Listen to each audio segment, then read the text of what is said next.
एकत्र केले सगळ्यांची संध्याकाळी 7 वाजेची आरती 80-90% मंदिरांमध्ये होते आणि खास म्हणजे ज्यावेळेला मला काही अडचणी येतात त्यावेळेला कैलास भाऊंशी आमचं बोलणं होतं कारण हे लोकांनी माझ्यापेक्षा पहिले काम केलेलं आणि त्यांचं असंच प्रेम आमच्यावर राहिलं महाराष्ट्रामध्ये आणि आता भारतामध्ये झाले आता भारतामध्ये व्हायला लागले पहिले सुरुवात आले तर मी त्यांना नाही बोलतो चिंतून टाकलं मंदिर तोडलं त्याच्यामुळे पण आता बरेच मंदिर ॲटॅच झाले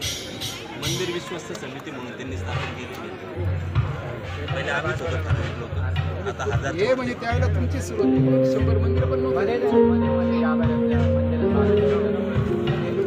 गरज होती एकत्र येण्याची ते आपण दिली बाकी काही